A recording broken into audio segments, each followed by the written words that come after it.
Well, my bike won't start, so that's fun. Really? Yeah.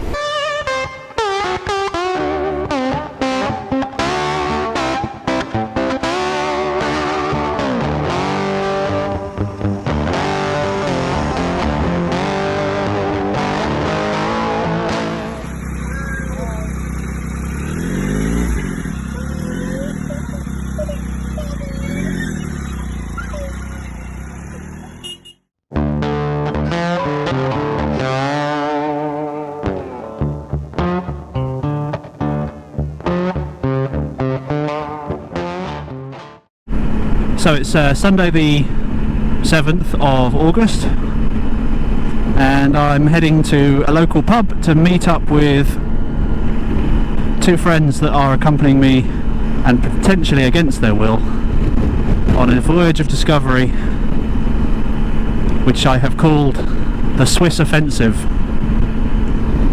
The purpose is to get from Norfolk to the Swiss Alps and back in about 8 and a bit days, taking in as much military history and amazing scenery and awesome roads as I possibly can. This first bit is just from Norfolk down to Dover, where we're stopping for the night to get one of the first trains in the morning. So I'm not going to film too much of that because it is sinfully boring watching dual carriageways. So stay tuned. I'll catch up with you soon.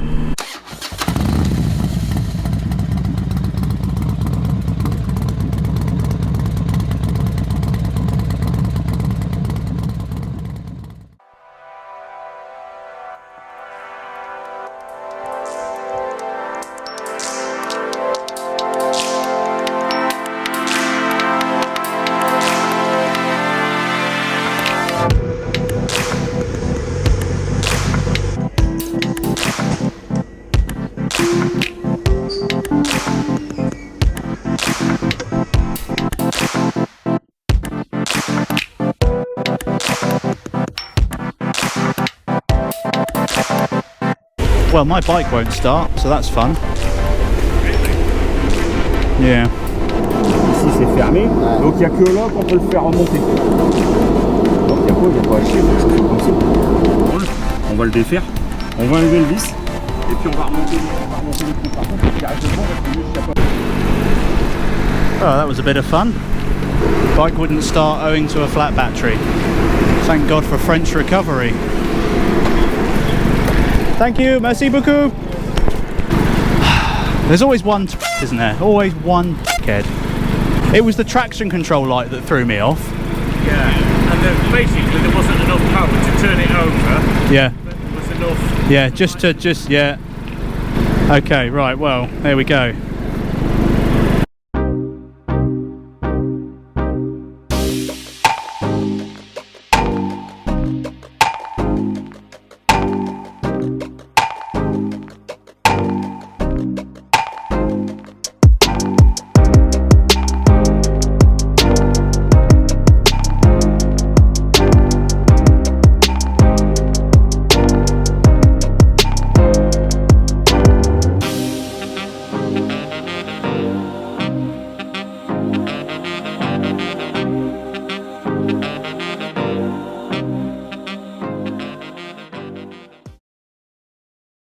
This was my first visit to the Cabaret Rouge Cemetery. It's just outside the town of Souchez and was on the route that we were taking from Calais down to Châlons-en-Champagne. The cemetery takes its name from a cafe that stood on the site until 1915 when it was destroyed by shell fire. The cemetery is the final resting place of 7,650 Commonwealth soldiers killed in the Great War, and around half of them are unidentified. There are a lot of Canadian soldiers buried at this site due to the proximity of Vimy Ridge, which is also well worth a visit if you're passing. When we visited, the ground was baked dry by the summer heat wave, and the cemetery took on the look of some of the cemeteries that you see in North Africa and the Far East. Good evening and welcome to Châlons-en-Champagne. So this is the end of day 2. So the day consisted of a pretty motorway heavy blat from Calais to where we are now. Started a mixed success, shall we say. We're on the train, went to move off, pressed the ignition on the bike, and nothing happened. Basically, I drained my battery by, well, not only fiddling with the dash, trying to change things into kilometres an hour, but I also had my spotlights on, the sat-nav was on. I think I was also charging something at the same time. Hit the ignition and there was just no juice left in the pot. 45 minutes it was in the end, with some French mechanics trying to boost the bike. I then discovered that my fuel warning light was on, and got within 5 miles of running out of fuel before I found one on the auto route. Once that was sorted, we headed down the A26 to Cabaret Rouge Cemetery. It's a really great site actually. If you've never been before, it's another one of those ones that's just sort of it's on an arterial route north to south in France. If you happen to be in the region, I mean, it's a 10-minute detour, and it's a brilliant site. It's one of those sort of slightly larger sites that's big enough to give you that sense of awe of what happened in the area. And the plan was to also go to Le Mans de Massige, which is a trench system on the edge of a sort of a topographical feature.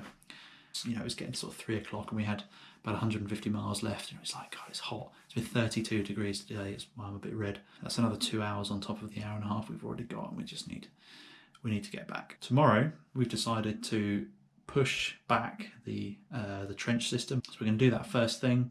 And then we actually, instead of continuing south, we're going to go east, head over to Le Mans de Massige, continue east after that. We're going to go to Fort Douaumont, which is, I nearly said the Maginot Line there. It's not part of the Maginot Line. And then we curve right, and I head straight down to Col de Bussang, where there is the Moto Hotel, which is renowned in biker lore for being a good place to stop on the way to the Vosges Mountains and the Alps, which is our destination for Wednesday. So I'm going to sort my kit out. I'm going to try and get some sleep. See you on the other side.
Here we are then.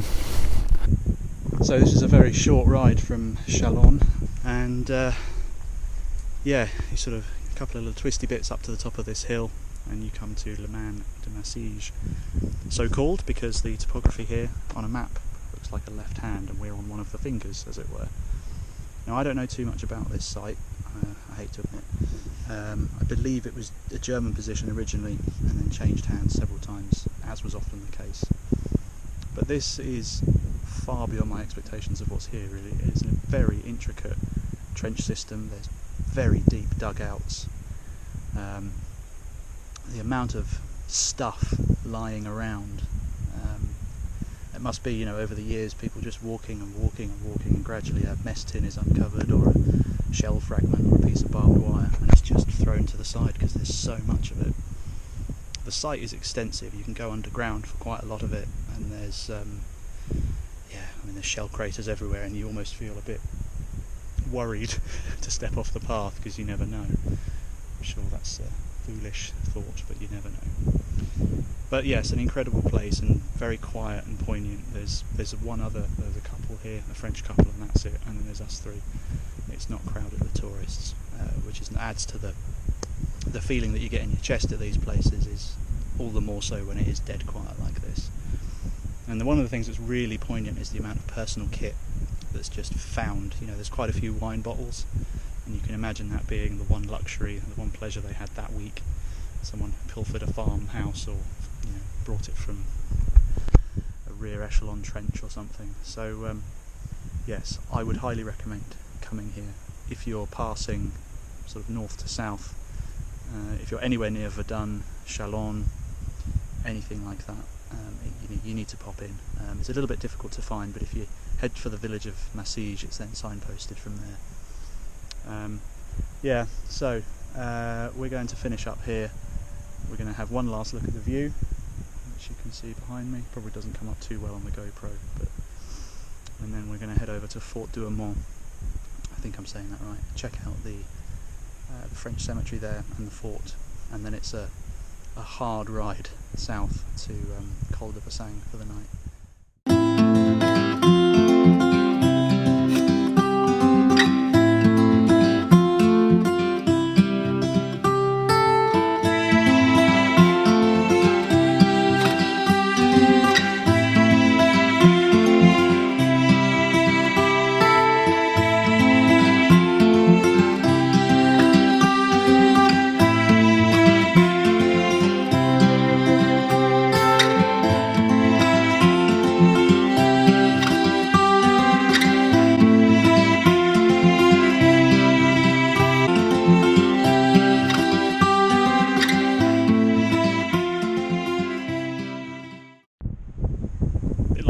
To be honest, we just arrived at... Okay, let's stop there.